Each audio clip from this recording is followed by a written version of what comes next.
your views about the BBC World Questions discussion in Guyana. Right, thank you. So in the first instance, I believe that we have stepped into a new phase in Guyana's public discourse. And I found it to be extraordinarily interesting in the sense that it represents a good step away from only this social media sort of charlatan commentary that we see from time to time, not delving into issues in a debate fashion from that standpoint. So I welcome the fact that we had such an international and prestigious organization such as the BBC in Guyana and interviewing members of the society. In the first instance, I believe that it offered a good platform for policy discourse and for ensuring that matters can be drilled down into perhaps level of the detail, but in a way that is accessible to a self-selecting audience that may be interested in areas and matters of this sort. Dr. Ashti Singh, Minister of Finance, I believe he conveyed some excellent points, especially around particularly the Natural Resources Fund and the reforms that were made to ensure that an NRF in its current form is more stable, it's more solid, it's a more structured act than the one that ensued previously. That was one instance that the discourse really stuck out to me.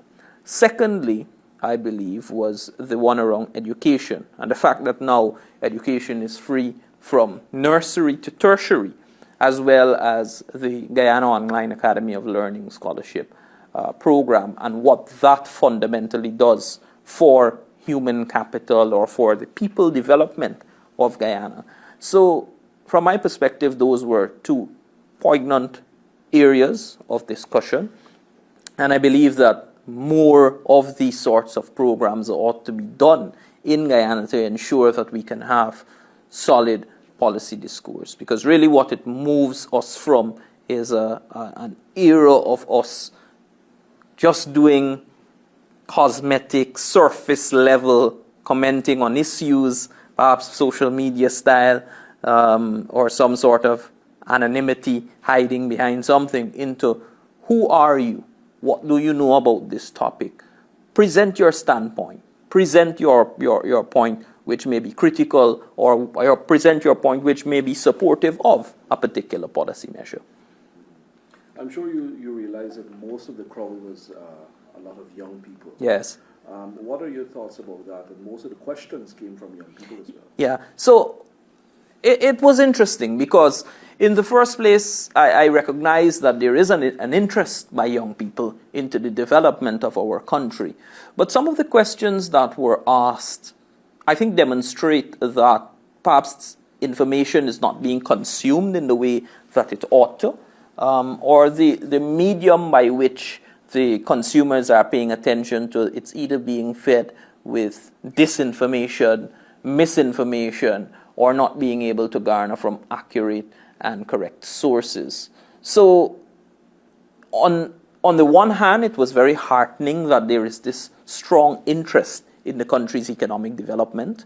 But on the other hand, I was also a little bit disappointed by some of the questions which were asked, because I think if one pays attention to official outlets, if one pays attention to policy advances, some of the questions are pretty much self-explanatory, and they are answered in the public domain by the work of the administration. You probably have noticed there was some cheering in between yes. the yes. discussion, a first-time international program coming to Guyana. Mm-hmm. And I guess people were very aggressive, and they were paying attention to the topics. They had a very big passion for some of the things, or the issues discussed. Yes. But then we had some people writing about that, saying that there were too much noise, and trying to blame certain sections of society for that type of what they say is not good behavior or good example. What are your thoughts on that? Well, I'm not sure what one would mean by good behavior or good example.